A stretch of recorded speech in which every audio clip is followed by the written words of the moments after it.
အားလုံးပဲမင်္ဂလာပါရှင်ဒေါ်ကြီးတက်နှစ်ကိုမင်းသူစိတ်ကရိယာဆိုင်ကနေပြီးတော့ပြန်လည်ကြိုဆိုလိုက်ပါတယ်ရှင်ကဲဒီနေ့မှာတော့ဆရာမတွေအမေးများတဲ့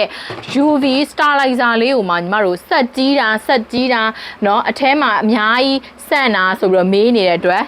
ဆက်ကြီးလေးမှားထားပြီးတယ်အဲ့တော့အတူတူကြည့်လိုက်ရအောင်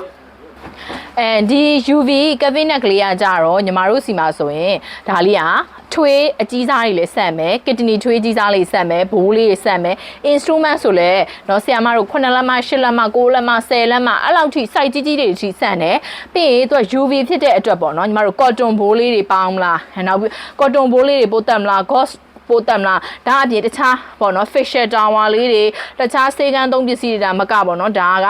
ပို့တက်ဖို့ဆိုရင်ညီမတို့ cotton တွေရော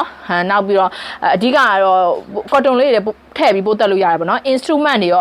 အစုံပို့တက်လို့ရတယ်ဆက်ကလေးဖြစ်ပါတယ်ရှင်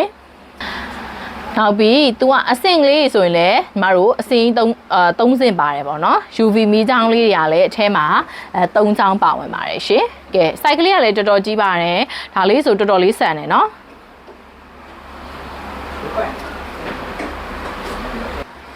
ကဲဆက်ကလေးကို on off လုပ်လိုက်မယ်နော် on off လုပ်မယ်တော့ touch screen လေးဖြစ်ပါတယ်ရှင်ကဲ auto လေးလုပ်ထားမယ်ဆိုရင်တော့ UV လဲပါမယ် ozone နဲ့လည်းပို့တက်မယ်အပူပေါ့ heater လည်းပါပါမယ်ရှင်မိနစ်ကတော့30မိနစ် auto သူကပို့တက်ပေးတာဖြစ်ပါတယ်ရှင် auto မလုပ်ချင်ဘူးဆိုရင် heater ဆိုရင်တော့80 degree celsius ကို30မိနစ်နဲ့ပို့တက်လို့ရပါတယ်ရှင်အဲ့လိုမဟုတ်ဘဲနဲ့ UV သီးသန့်နဲ့ပို့တက်မယ်ဆိုရင်တော့ UV သီးသန့်ပေါ့နော်30မိနစ်ပို့တက်ပါတယ်ရှင်ကဲဒီ UV cabinet ကလေးကိုဝယ်ယူခြင်းနဲ့ဆိုရင်တော့ညီမတို့ဒေါ်ကြီးတက်နှစ်ကိုမင်းသူစိတ်ကရိယာဆိုင်ကိုအခုပဲဆက်သွယ်လိုက်ပါရှင်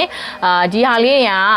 စေးရုံစေးကန်းတွေပဲဖြစ်ဖြစ်ညီမတို့သွားစေးကန်းတွေပဲဖြစ်ဖြစ်เนาะညီမတို့ clinic ပေါ့เนาะအလှပဆိုင်ရာ clinic စေးကန်းတွေလည်းအရန်ကိုအသုံးဝင်ပြီးအဝယ်များတဲ့ဆက်ကလေးဖြစ်ပါတယ်ရှင်ဒီဆက်ကလေးကိုဝယ်ယူခြင်းနဲ့ဆိုရင်တော့ညီမတို့ဒေါ်ကြီးတက်နှစ်ကိုမင်းသူဆိုင်မှာအချိန်မွေးလာဝယ်ယူနိုင်ပါတယ်ရှင်အားလုံးကိုကြည့်ရှုပေးတဲ့အတွက်လည်းအထူးပဲကျေးဇူးတင်ပါတယ်ရှင်